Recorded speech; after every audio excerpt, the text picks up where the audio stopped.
The great hall of the Artaxian imperial palace gleamed with polished crystal and rare metals. King Zorik sat on his crystalline throne, his iridescent skin reflecting the light from a dozen different suns captured in the ceiling's projection. His 4 eyes narrowed as the strange creature was led into his presence. "So this is a human," King Zorik said, leaning forward. "Smaller than I expected." Alan Wright stood tall despite being dwarfed by the 9-foot Artaxians surrounding him. His simple blue uniform contrasted sharply with the elaborate garments of the alien court.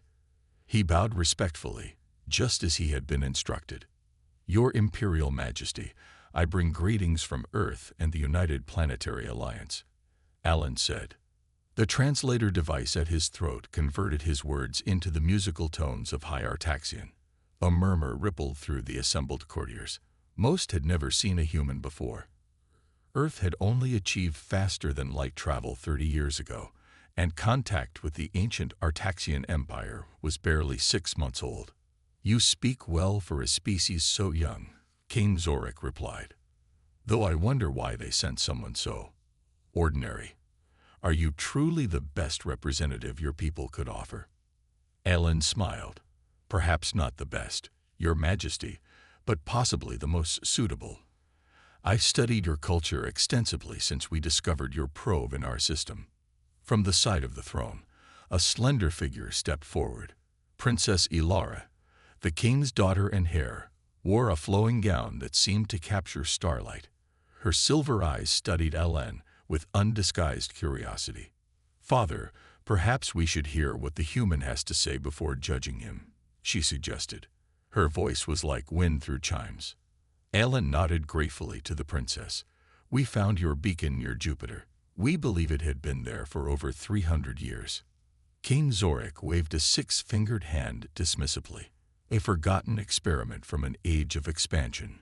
We had no idea your kind would ever develop enough to understand it." "Yet here I am," Alan replied. The court advisor beside the king bristled at what he perceived as insolence, but Alan continued calmly. "And I brought a gift." From his pocket, Alan withdrew a small crystal cube. The Artaxians tensed, their guards raising their energy staffs. Alan carefully placed the cube on the floor and pressed its center. The cube expanded, unfolding into a 3-dimensional map of Earth's solar system. "This contains all the information about our system, our people, and our history," Alan explained. "We come seeking friendship and knowledge exchange." Princess Ilara stepped closer, fascinated by the holographic display. "Such primitive technology, yet elegantly designed," she remarked. "Did you create this yourself?" "I helped design the interface," Alan admitted. "We believed it would be more meaningful than sending a digital transmission." King Zorik studied the human with new interest. Most new species encountered by the Artaxians were either hostile or servile. This human showed neither fear nor excessive deference. "You will stay as our guest," the king announced suddenly. "We wish to learn more about these humans." The royal advisor leaned in to whisper urgently, "Your Majesty, the Council of Elders will object to such close contact with an unproven species." King Zorik silenced him with a look. "I am still king, Advisor Krell. The human will stay."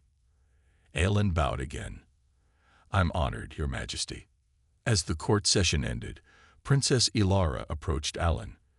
"You've surprised everyone today, Alan Wright. No one expected a human to navigate our protocol so skillfully." Alan smiled. "Sometimes being underestimated is an advantage, Your Highness." The princess tilted her head, her silver eyes gleaming.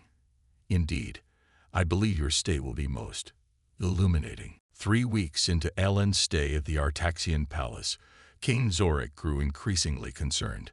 Princess Ilara had taken to spending hours with the human, learning about Earth customs and teaching him about Artaxian history in return. The king observed their interactions from the royal observatory, his 4 eyes narrowing as his daughter laughed at something Alan said. "This has gone far enough," King Zorik declared to Advisor Krell. "The princess shows too much interest in this human. We must remind everyone of their proper place." "What do you propose, Your Majesty?" Krell asked, poorly hiding his satisfaction. A series of challenges. Traditional tests we once used to evaluate new species. No human could possibly succeed. The next morning, Alan was summoned to the grand testing chamber, an enormous room with a domed ceiling that mirrored the night sky. Princess Ilara stood beside her father's throne, looking worried. Human, King Zorik announced, his voice echoing through the chamber. You have enjoyed our hospitality. Now you must prove your worth. 3 challenges await you. Fail anyone, and you return to Earth immediately. Alan bowed respectfully. I understand, Your Majesty. The assembled court aliens murmured excitedly. The Vex ambassador hissed to his aide. This will be amusing. Humans are notoriously fragile. For the first challenge, Alan faced the Puzzle of Realms, a complex 3-dimensional matrix that had to be rearranged to create a perfect model of the Artaxian home system. Most species took days to solve it. Alan studied the puzzle carefully, then began moving pieces with quiet confidence. Your approach is incorrect, stated Lord Vel, the court mathematician. The celestial patterns must be. Alan held up his hand politely. With respect, there's another way. 3 hours later, he completed the puzzle using Earth mathematical principles adapted to Artaxian spatial geometry. King Zorik frowned. Luck, he muttered. The second challenge was physical. Alan had to cross the Chamber of Elements, where gravity shifted unpredictably and the atmosphere changed from freezing to scorching in seconds. Princess Ilara bit her lip as Alan entered the chamber. Father, humans aren't built for such extremes. Then he will fail, the king replied simply. But Alan surprised them all. Rather than fighting against the changing conditions, he adapted to them, using the gravity shifts to propel himself forward and timing his movements with the atmospheric changes. When he emerged on the other side, sweating but successful, even some of the courtiers applauded. The king's frown deepened. Prepare the final challenge, he ordered. The diplomatic maze was legendary. Alan would have to negotiate with holograms of 5 different alien species simultaneously, each making contradictory demands. One wrong response would cause them all to declare war. No non-Artaxian has ever completed this challenge, Krell informed Alan with obvious pleasure. Alan nodded and entered the maze. The court watched through projection screens as he faced the holographic aliens. Instead of treating each negotiation separately, Alan found a common theme in their demands and proposed a solution that addressed all 5 species' core concerns. When he emerged, the chamber was silent with shock. Impossible, Lord Vel whispered. Princess Ilara beamed with pride. Father, you must acknowledge his achievement. King Zorik rose slowly from his throne. You have passed all 3 challenges, human. This has never happened before. Alan bowed. Thank you, Your Majesty. I hope I've shown that humans and Artaxians might work well together. Perhaps, the king conceded, but as he watched his daughter rush to congratulate the human, a new worry took root in his mind. The tests had failed to discourage the princess's interest. If anything, they had made it stronger. This human, King Zorik thought, is more dangerous than I realized. The grand hall had been transformed. Artwork from Earth hung alongside Artaxian masterpieces, creating striking contrasts between human creativity and alien precision. In the center of the room, Alan stood beside a small music player, surrounded by curious Artaxian nobles.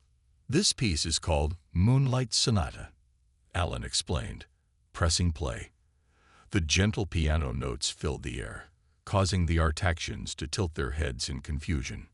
It lacks mathematical precision, Lord Vel commented, his silver brow furrowed. That's part of its beauty, Princess Ilara said, her eyes closed as she absorbed the music. It expresses emotion rather than perfection. The princess had become Alan's strongest advocate in the court. Each day, they spent hours together in cultural exchange. Alan taught her about Earth's diverse music, art, and philosophy, while she explained the complex hierarchies and traditions of Artaxian society. King Zorik watched these exchanges with growing unease. After the music demonstration ended, he summoned his most trusted scientist, Dr. Nix. "Tell me again about the genetic situation," the king demanded in the privacy of his laboratory. Dr. Nix activated a holographic display showing complex DNA strands. "It worsens, Your Majesty. Our genetic engineering has reached its limit. Each generation becomes less viable.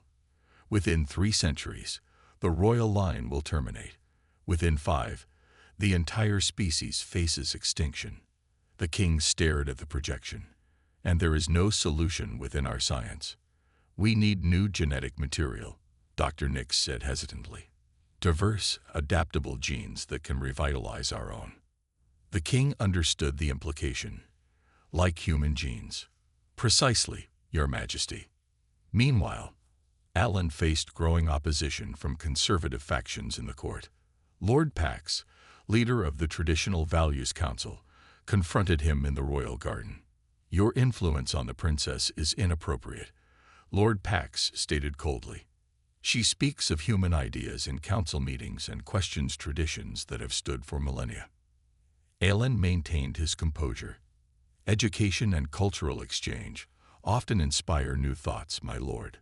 That's their purpose. Our civilization was mighty when your ancestors still lived in caves," Lord Pax hissed. "We need no lessons from humans." After Lord Pax stormed away, Princess Ilara emerged from behind a crystal tree. "You handled that well," she said. "Lord Pax leads those who oppose any change to our ways." "I understand their concern," Alan replied. "Change can be frightening, especially for a society as established as yours." The princess moved closer. "What you may not realize is how desperately we need change." She looked around to ensure they were alone. "Our civilization appears mighty, but we face serious problems. Problems that cannot be solved by clinging to the past." That evening, Alan received an unexpected visitor in his quarters. Dr. Nix entered silently, checking that no one had followed. "I need to show you something human," he said, activating a small holographic projector.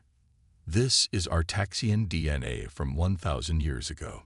He displayed a complex, vibrant strand. "And this is Royal Artaxian DNA today." The second strand appeared duller, with obvious gaps and repetitions. "Genetic degradation," Alan observed, "from too much engineering and not enough natural selection." Dr. Nix seemed surprised by Alan's understanding. "Precisely. We perfected ourselves into a corner. Each generation becomes more difficult to produce. The princess herself was the only viable embryo from 300 attempts." Alan sat heavily in his chair. "Does everyone know this?" "Only the king, myself, and a few others. Now you. Why tell me?" Dr. Nix's 4 eyes blinked in sequence. "Because the king watches how you interact with his daughter. He sees something that might save us, though he struggles to accept it." As Dr. Nix left, Alan stood by the window, looking out at the 3 moons of the Artaxian homeworld. The cultural exchange had suddenly taken on much greater significance than anyone had told him. The royal gardens shimmered under the light of 3 moons. Princess Ilara walked alongside Alan, pointing out flowers that bloomed only at night. Their guards followed at a respectful distance, a necessary precaution as tensions in the court had grown. "This one is called the Midnight Whisper," the princess said, indicating a black blossom with luminescent edges. "Legend says it can only grow where secrets have been buried." Alan smiled. "On Earth, we have flowers called forget-me-nots. Much less mysterious, but the name has a certain poetry." A sudden movement caught Alan's eye, a flash among the crystal trees. Acting on instinct, he pulled the princess down just as an energy beam sliced through the air where she had stood. "Assassin!" shouted the guards, rushing forward. 2 figures in dark armor leaped from the trees, firing more energy beams. Alan rolled with the princess behind a stone bench as the guards returned fire. 1 assassin fell, but the second charged directly toward them. Alan grabbed a decorative metal rod from the garden path and thrust it at the attacker's weapon. The energy discharge traveled down the rod, But Alan had already let go. He lunged forward, tackling the assassin to the ground. The guards quickly subdued the attacker. "Are you hurt, Your Highness?" Alan asked, helping Ilara to her feet. "I am unharmed, thanks to you," she replied, her silver eyes wide with shock. Within an hour, the entire palace was on lockdown. King Zorik summoned Alan to his private chambers, an unprecedented honor. The king paced, his normally composed demeanor shaken. "You saved my daughter's life," King Zorik stated. "The assassins were from the purest faction. They believe any change to our traditions means the end of our civilization." "They're wrong," Alan said firmly. "Change is often necessary for survival." The king stopped pacing. "Yes, a truth I've been reluctant to accept." He gestured to a holographic display showing Artaxian DNA deteriorating through generations. "Dr. Nix told me he shared our secret with you." "He did, Your Majesty." "Then you understand our dilemma. Our pursuit of genetic perfection has led us to a dead end. Without new genetic material, the Artaxian people will slowly fade away." Alan nodded. "Genetic diversity is strength. It's what has allowed humans to adapt to countless challenges." The king studied Alan intently. "When your ship entered our space, many saw it as an intrusion. I now believe it was providence." He took a deep breath. "I have a proposal that will shock the galaxy, but it may save my people." Before the king could continue, Princess Ilara entered the chamber. Seeing both her father and Alan, she hesitated. "Continue, father," she said. "I suspect I know what you're about to propose." King Zorik nodded. "A political marriage between you and Alan Wright. A union that would allow us to begin a controlled genetic exchange program and create a new future for our species." Even though Alan had begun to suspect this direction, hearing it stated so plainly left him speechless. "The court will erupt in chaos," the princess said calmly.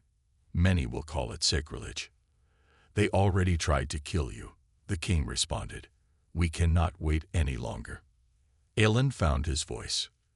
"Your Majesty, such a proposal would have enormous implications for Earth as well. I would need to consult with my government." "Of course," the king agreed. "But I must know if you personally find such an arrangement acceptable." Alan looked at Princess Ilara, who returned his gaze steadily. Over the past months, they had developed a deep respect for each other, perhaps even something more. "I find it acceptable, Your Majesty," Alan said. "If the princess does." Ilara stepped forward. "I do, father." King Zorik nodded solemnly. "Then we shall announce it tomorrow. The king of Artaxia will give his daughter to a human, and it will change everything." The announcement hit the Artaxian capital like a meteor strike. Royal heralds broadcast King Zorik's declaration throughout the empire. Princess Ilara would wed the human Alan Wright, creating the first-ever alliance of its kind. The morning after the announcement, Lord Pax and his supporters stormed into the High Council chamber. "This is madness," he shouted, his silver skin flushed dark with rage. "We cannot allow royal blood to mix with that of the lesser species." King Zorik remained calm on his throne. "The decision is made, Lord Pax. Our survival depends on genetic diversity." "Then we shall find it elsewhere," Lord Pax declared. "I formally challenge your judgment under the ancient right of preservation." Whispers swept through the council. The ancient right hadn't been invoked in over 1,000 years. It allowed nobles to temporarily seize power if they believed the monarch was endangering their civilization. Before the king could respond, the chamber doors burst open. A human delegation had arrived from Earth, led by Commander Olivia Bennett. She strode in, her uniform crisp, and her expression stern. "King Zorik," she said with a formal bow. "Earth sends greetings. We've come to assess this unexpected proposal." Alan stepped forward. "Commander Bennett, I'm glad you're here. The situation has become complex." Lord Pax saw his opportunity. "See, even humans question this arrangement. They've sent forces to stop it." "We've sent a diplomatic team," Commander Bennett corrected sharply. not forces. The council erupted in arguing voices. King Zorik raised his hand for silence, but Lord Pax ignored him. I call for a vote of the High Nobles. By tomorrow we will decide if King Zorik remains fit to rule. As the council chamber descended into chaos, Princess Ilara slipped away with Alan and Commander Bennett. "This is worse than we anticipated," Ilara said once they reached a secure room. "If the nobles vote against my father, they could imprison him and me until they install a more suitable ruler." Commander Bennett's expression was grave. "Our government is equally concerned. Some believe this marriage is too radical a step. They sent me to bring you home, Alan." Alan shook his head. "If I leave now, the conservative faction wins. The Artaxians need this alliance. So do humans," Ilara added. "Your species would gain access to our technology, our star maps, knowledge gathered over thousands of years." Bennett studied them both. "You truly believe in this union?" "I do," Alan replied. "But we need a way to counter Lord Pax's challenge legally." Princess Ilara suddenly straightened. "The archives. There might be something there." The royal archives were housed in a crystalline tower that spiraled toward the sky. Ancient texts and data crystals filled endless shelves. The princess led them to a section marked with royal insignia. "These are the oldest laws," she explained, scanning the titles, "before the Great Reform." For hours they searched, while across the capital, Lord Pax gathered supporters for his coup. Military units loyal to both sides prepared for possible conflict. As night fell, Alan found it. A small crystal tablet labeled "The Joining Protocols." "Princess," he called, "look at this." The tablet contained ancient marriage laws, including one specific clause. When the realm faces extinction, the sovereign may join royal blood with any species deemed worthy through trial and demonstration of exceptional quality. "The royal challenges," Ilara whispered. "The tests you pass were actually qualifying you as a potential royal mate in times of crisis." "Your father knew," Ellen realized.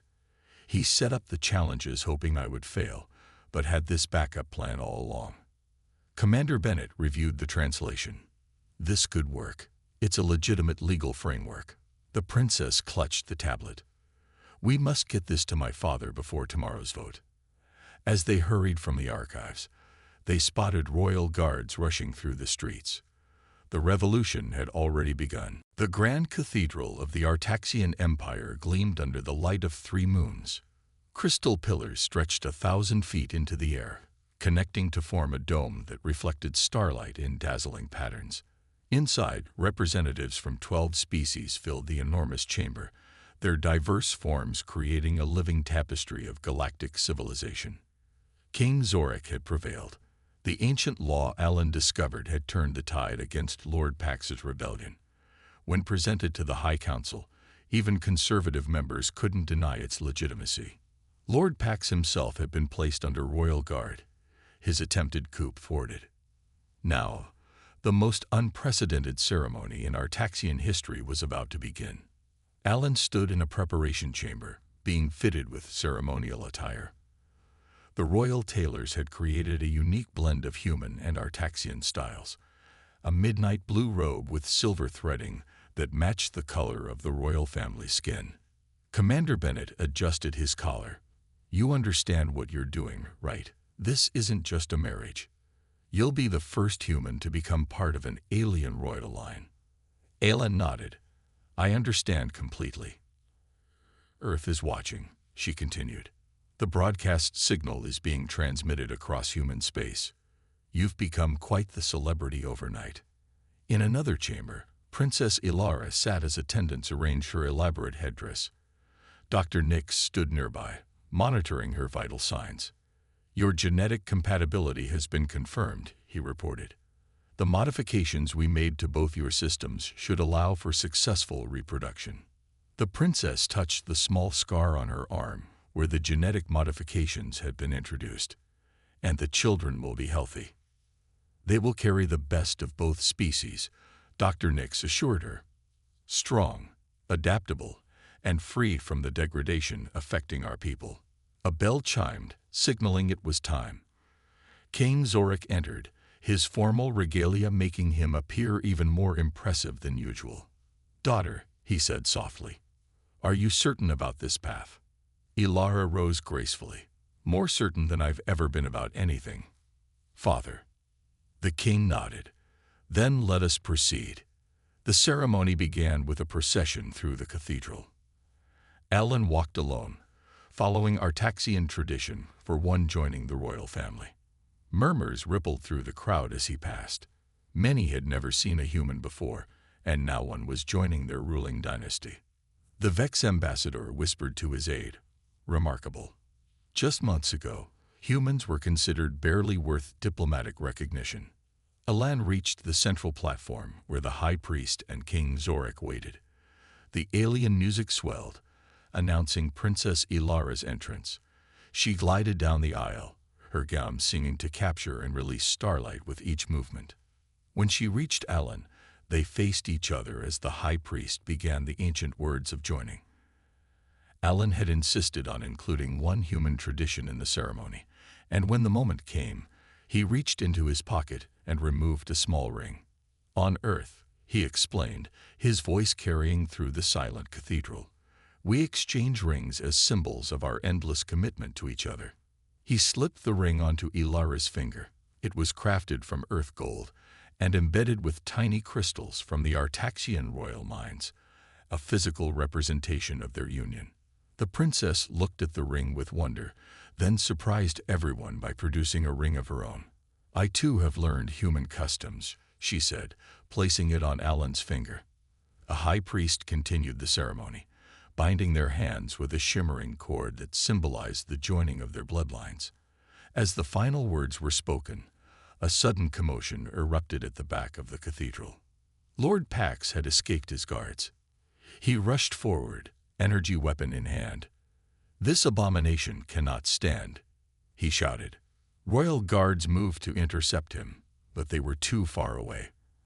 Alan stepped in front of Ilara protectively as Lord Pax raised his weapon. Before he could fire, a beam of light struck him from the side. Commander Bennett stood with a human stunner in her hand. "Sorry for the diplomatic incident," she said dryly as Artaxian guards surrounded Lord Pax's unconscious form. King Zorik stepped forward. "Continue the ceremony," he commanded. The high priest raised his hands. "By the ancient laws of Artaxia, I declare these two joined for all time. What the stars have brought together, let no being separate." Alan and Ilara turned to face the assembly as joined partners, and the cathedral erupted in applause. 5 years passed since the historic wedding that united human and Artaxian. The Great Hall of Unity, built specifically to commemorate the alliance, bustled with activity as delegates from 27 worlds gathered for the anniversary celebration. King Zorik stood at the center of the hall, his once silver skin now showing hints of age. Beside him, Alan and Princess Ilara greeted ambassadors from across the galaxy. Alan had adapted well to royal life, his diplomatic skills proving invaluable as the Artaxian Empire opened itself to new alliances. "The Centauri delegation wishes to discuss genetic exchange protocols," whispered a royal advisor to Alan. "They face similar issues to what we once did."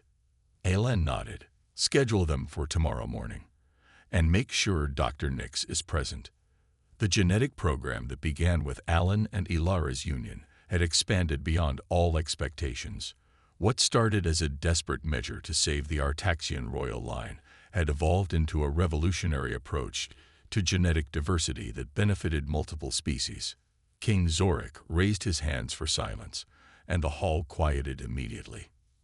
"Honored guests," he began, his voice strong despite his years. 5 years ago, many believed I had lost my mind when I gave my daughter to a human. Today, we celebrate not just a marriage, but the salvation of our people." Applause filled the hall. Even former opponents of the union now recognized its benefits. Lord Pax, stripped of his titles, but pardoned after the failed assassination attempt, watched from a corner, his expression unreadable. "And now," continued the king, I present the future of our united civilizations." A side door opened, and a small figure entered. A child of about 4 years walked carefully toward the king. She had Ilara's silver hair and Alan's human eyes, her skin a beautiful blend of both species. Following her were 2 younger children, twins who showed similar mixed heritage. Gasps of wonder spread through the hall. Though images of the royal children had been shared, seeing them in person made the miracle real. These healthy, vibrant children represented what had once seemed impossible. "My grandchildren," King Zorik announced proudly. "Princess Lyra, Prince Adrian, and Prince Leo. The first of a new generation that carries the strengths of both worlds." Alan and Ilara stepped forward with their children. The family stood together as living proof of what cooperation could achieve. Commander Bennett, now Earth's ambassador to the Artaxian Empire, approached with a data crystal. "A gift from Earth's government," she said, presenting it to King Zorik. "Formal approval for expanded genetic research and cultural exchange programs." The king accepted the crystal. 5 years ago, humans were unknown to most of our people. Today, they are our most valued allies. Later that evening, after the formal celebrations ended, Alan and Ilara stood on the palace balcony, watching their children play under the 3 moons. "Did you ever imagine this would be your life?" Ilara asked, leaning against her husband. Alan smiled. "Never. I was sent here to establish basic diplomatic relations. Instead, I married a princess and helped create interspecies genetic therapy. Father told me he chose you for the ambassador meeting specifically because your file showed you were unremarkable," Ilara revealed with a laugh. "He wanted a human who wouldn't impress anyone. That backfired spectacularly." Alan chuckled. Princess Lyra ran to them, holding up a drawing she'd made. A crude but charming portrait of her mixed family. "Look, it's all of us." Alan lifted his daughter. "It's beautiful, just like you." In the distance, a ship rose from the spaceport. Another delegation heading home with genetic protocols that might save their own species. Below in the capital city, humans and Artaxians moved freely among each other, exchanged students, and diplomats creating bonds that would last generations. "They're calling it the adaptable revolution," Ilara said, watching the ship disappear into the stars.